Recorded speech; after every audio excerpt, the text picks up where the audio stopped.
Olá, sejam muito bem-vindos à nossa série de estudos das profecias do fim.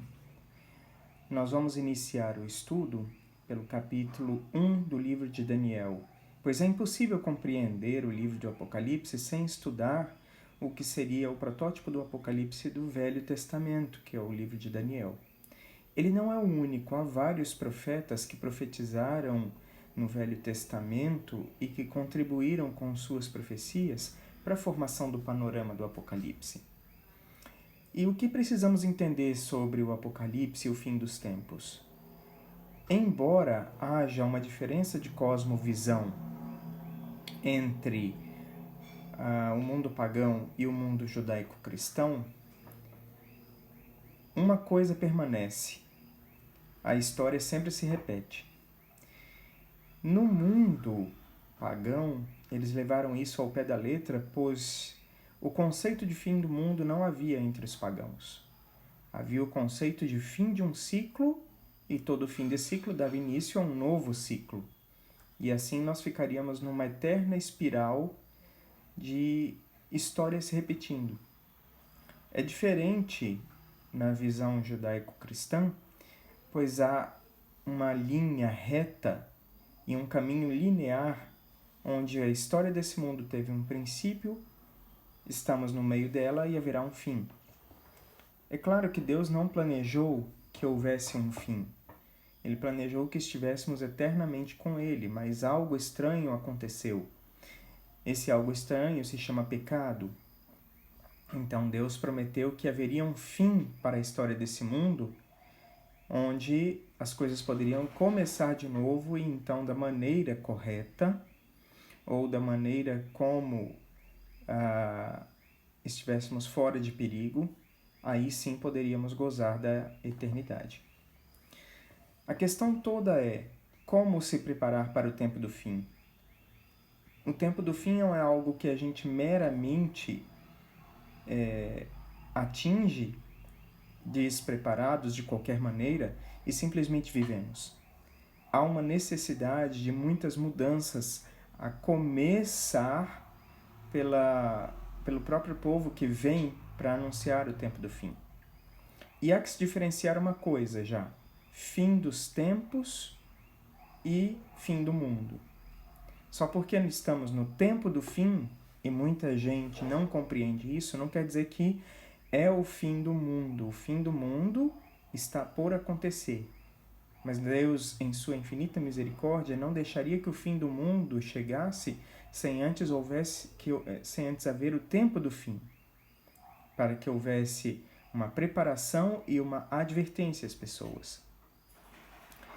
E para o tempo do fim, Deus sempre, desde outras épocas, coloca um mensageiro seu, para que possa anunciar esse tempo do fim, para que as pessoas não sejam pegas sem terem sido antes pelo menos avisadas. Em todas as sociedades, houve sempre esse aviso. Nos tempos antediluvianos, Noé foi o mensageiro.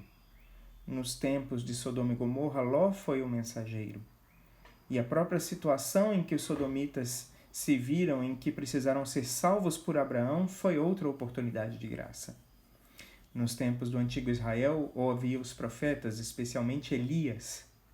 E Elias foi um profeta tão grande que o profeta Malaquias previu que Elias voltaria. Obviamente não estava falando do Elias antigo, mas de alguém no espírito de Elias. E nos tempos da primeira vinda de Jesus, um Elias foi levantado, João Batista. E nos tempos da segunda vinda de Jesus, outro Elias seria levantado. Mas esse Elias, ele tem que sofrer um preparo. Ele simplesmente não é convidado do dia para a noite para anunciar as profecias do fim e vai de qualquer jeito, vestido de qualquer jeito, vivendo de qualquer jeito. Essa é a mensagem de Daniel capítulo 1. O tempo do fim é marcado por um anjo que começa a voar no meio do céu, e aqui estamos lidando com linguagem simbológica, e ele tinha o evangelho eterno para proclamar aos que habitam sobre a terra e a toda nação, tribo, língua e povo, dizendo com grande voz: temei a Deus e dai-lhe glória, porque é vinda a hora do seu juízo. e adorai aquele que fez o céu e a terra e o mar e as fontes das águas. E ainda outra profecia do Antigo Testamento é dada lá no profeta Isaías.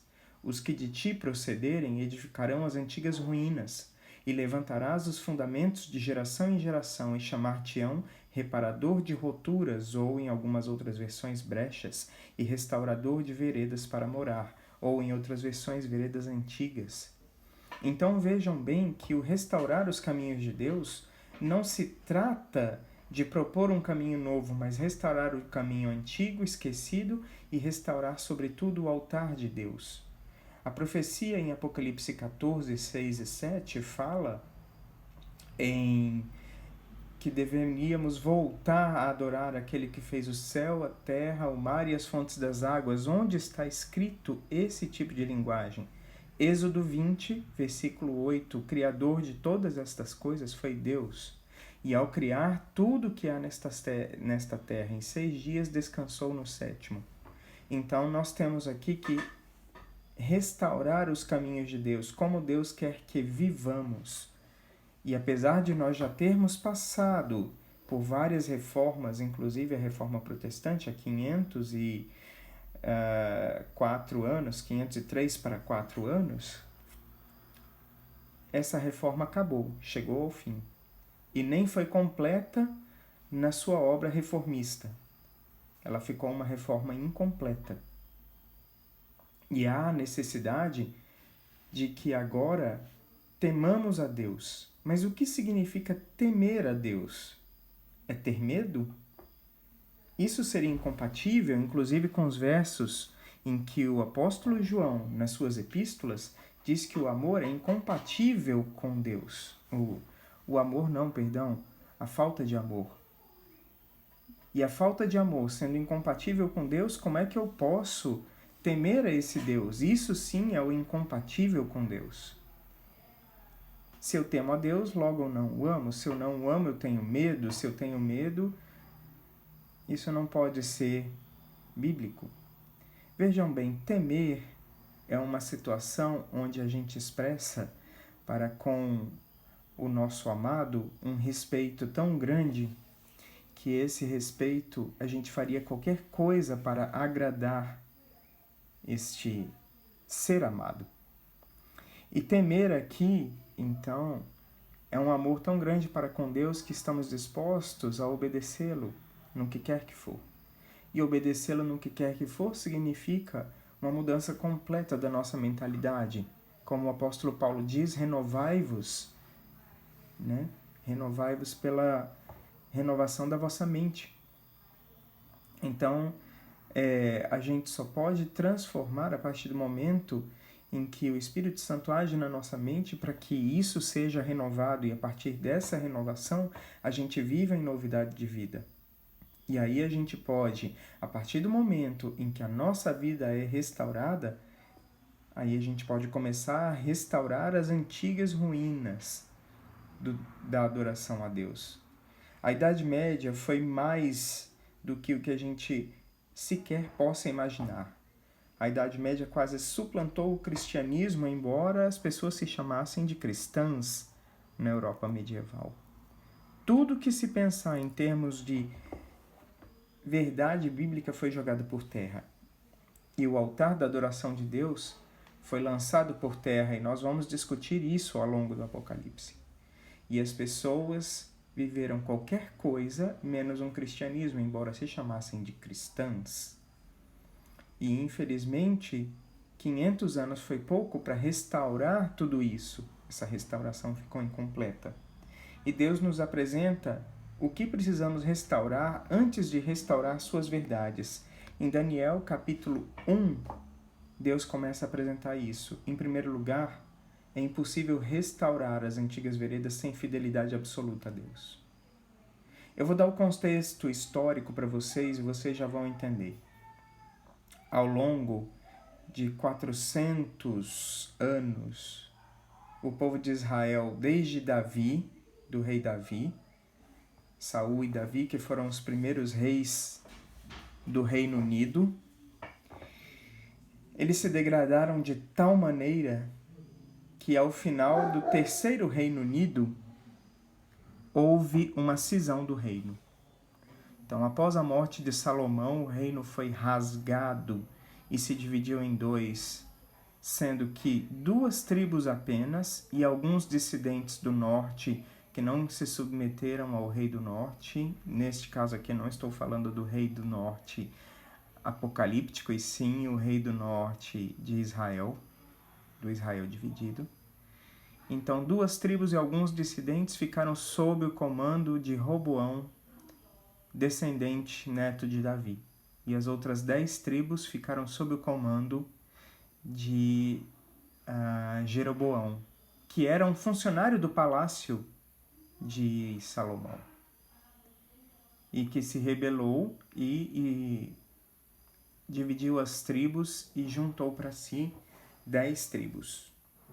Ao invés de manter a adoração a Deus, Roboão imediatamente, para afastar todos os corações da adoração em Jerusalém, estabeleceu idolatria no Reino do Norte. Idolatria da qual o Reino do Norte jamais se libertou.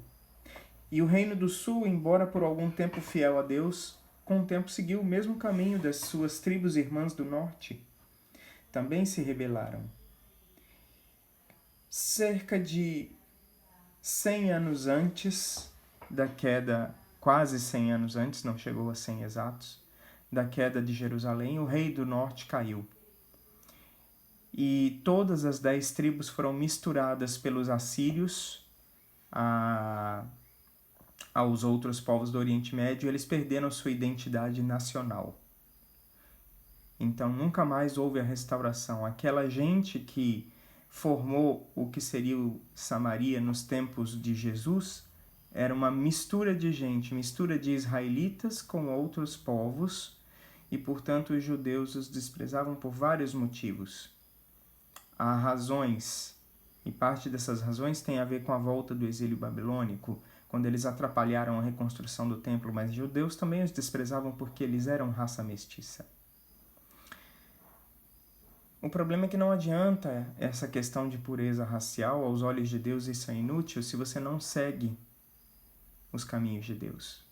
E Judá teimou em seguir os caminhos de Israel, a tal ponto que foi impossível Deus continuar segurando o seu amado povo, e permitiu que os babilônios os conquistassem. Quem eram os babilônios? Eles eram um antigo povo, particularmente descendentes dos primeiros povos ali que se separaram dos irmãos na Arca de Noé por não quererem vivenciar os oráculos de Deus. Se dirigiram à terra de Sinear, a planície ali entre o rio Tigre e o rio Eufrates, e construíram várias cidades, dentre elas Babilônia. Então a origem do reino de Babilônia estava em apostasia, tanto que Babilônia é utilizada como símbolo do grande inimigo de Deus, tanto em Daniel quanto em Apocalipse. Isso não é à toa. A origem da apostasia de todo mundo está na Torre de Babel, após o dilúvio. E Babilônia ainda carrega o estigma da apostasia contra Deus e rebelião aberta até hoje. E infelizmente pela apostasia do povo que se dizia de Deus, Deus permitiu sua destruição e até mesmo o amado templo, porque Deus não se importa com coisas superficiais. Ele quer o nosso amor no nosso coração. Infelizmente sofreram junto com os ímpios israelitas fiéis a Deus. Mas é quando algo ruim acontece que a gente tem a oportunidade boa de provar, de modificar e fazer coisas boas para Deus. E então, dentre todos os cativos que foram levados à Babilônia, alguns se destacaram. Alguns, infelizmente, adotaram o estilo de vida do conquistador e ponto final. Mas outros disseram, não somos babilônios. Estamos aqui como escravos e não queremos isso. O rei determinou que os jovens de linhagem da nobreza e que fossem bonitos e que fossem mais aparentemente inteligentes fossem recolhidos para trabalhar no próprio Palácio Real. Mas isso tem algumas implicações. Como trabalhar no Palácio Real sendo de outro povo? Então a mente deles teria que ser tornada babilônica. E eles começaram, inclusive, mudando os nomes. Então, Daniel, Sadraque, Mesaque, Beltesazar, Sadraque, Mesaque e Abednego foram os nomes dados a 4 jovens, que foi Daniel, Misael, Ananias e Azarias. E por que a mudança de nome? Como todos sabem, nomes têm significados que influenciam inclusive no nosso caráter. A gente tem que ter cuidado com os nomes que a gente dá aos nossos filhos, porque às vezes vamos estar dando um nome que pode significar para bem ou para mal alguma coisa. E isso é tão verdade que os cidadãos, os salvos, cidadãos do novo reino de Deus, terão novos nomes, refletindo o seu caráter. E aqui o caráter que o rei Nabucodonosor queria que os 4 jovens refletissem era o caráter babilônico. Os nomes dos 4 jovens refletiam alguma condição relacionada ao santo Deus hebreu.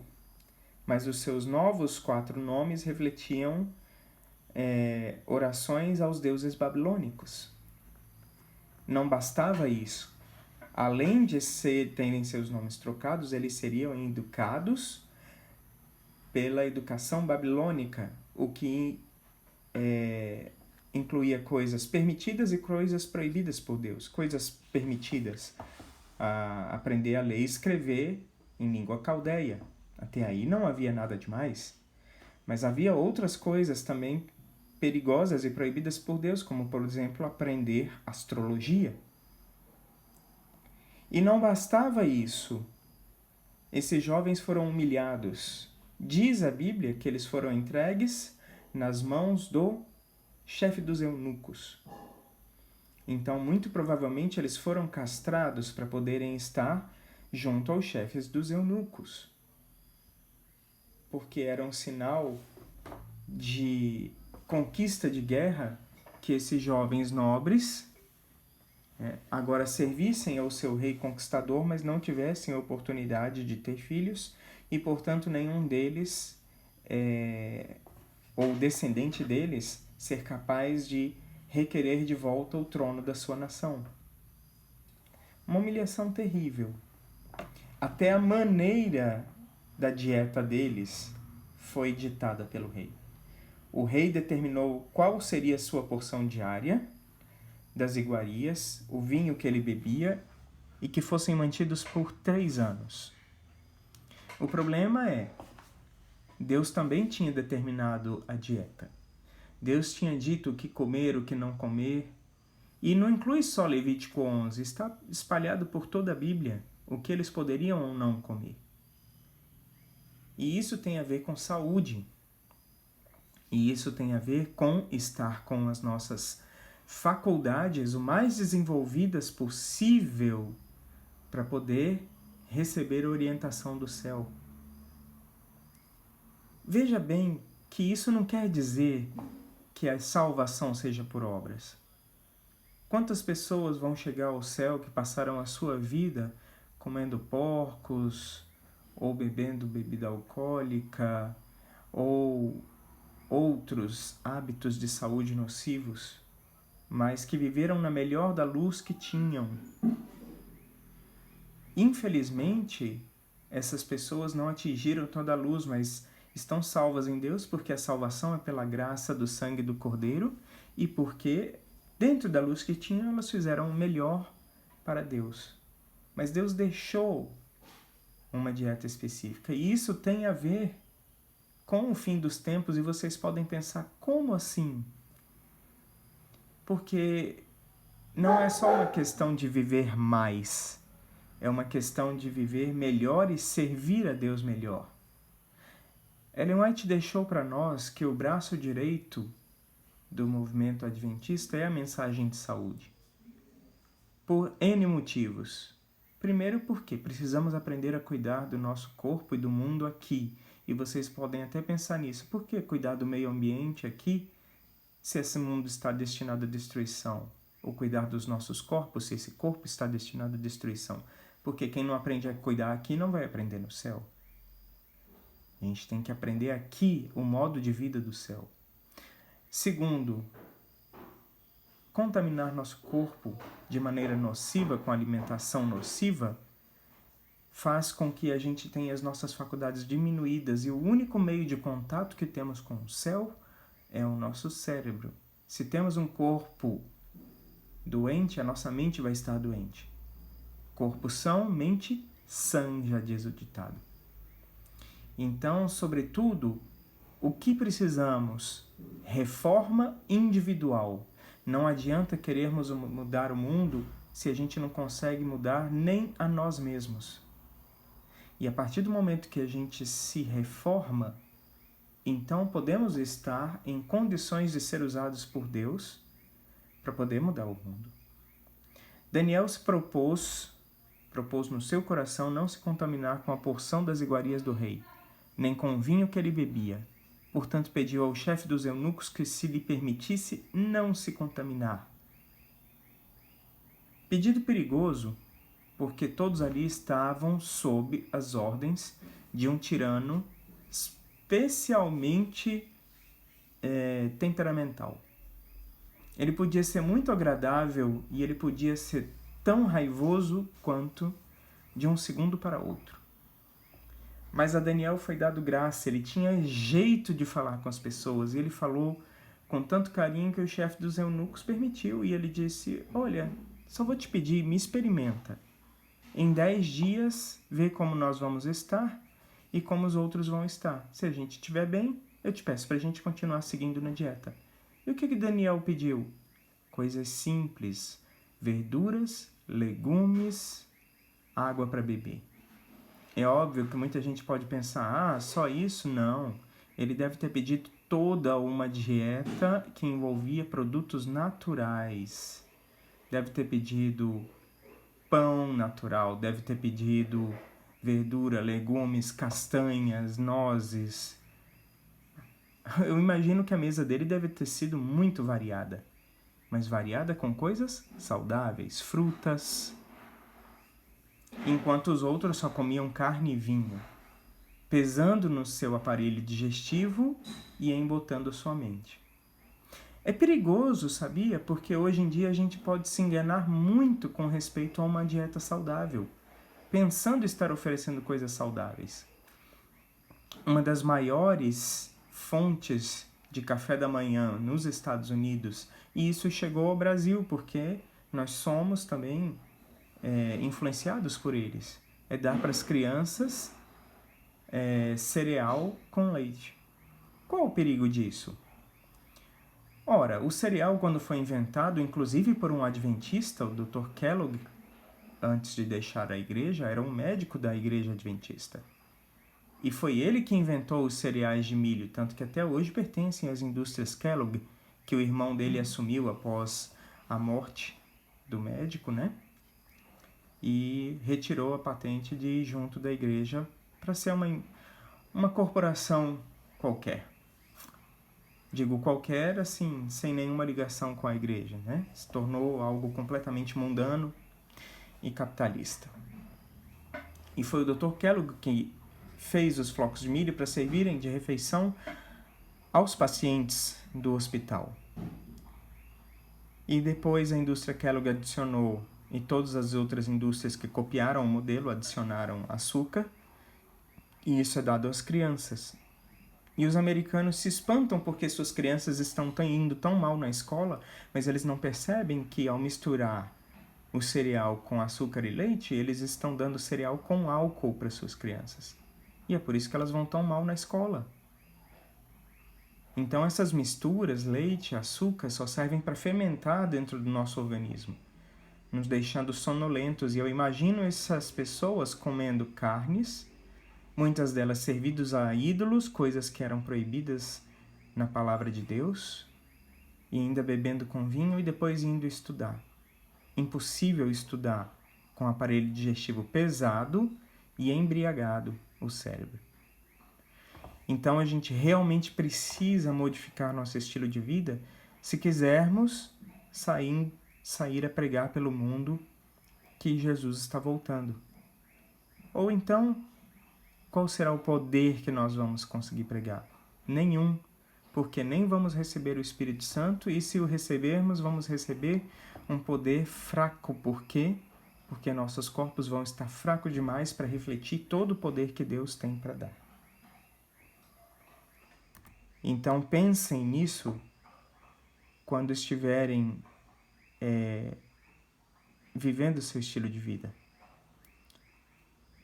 Muita gente pode pensar que é besteira, mas pensem nos carros de vocês. O que acontece com o carro quando você abastece com combustível ruim? Além dele não andar direito, falhar durante o funcionamento, a vida útil do motor diminui. Não é diferente de nós com relação ao que comemos. Se nós não praticamos atividade física, se nós não nos alimentamos bem, se nós não dormimos bem, se nós não bebemos água o suficiente, se não cuidamos do nosso corpo da maneira como Deus quer que a gente cuide, mesmo que seja por bons motivos, como por exemplo estudar, a gente não pode estudar horas ininterruptas, é preciso um momento de descanso para o cérebro. Então a gente não vai atingir todo o potencial que Deus quer que a gente atinja para dar a última mensagem ao mundo. Fica aqui a mensagem de Daniel capítulo 1. Deus abençoe a todos.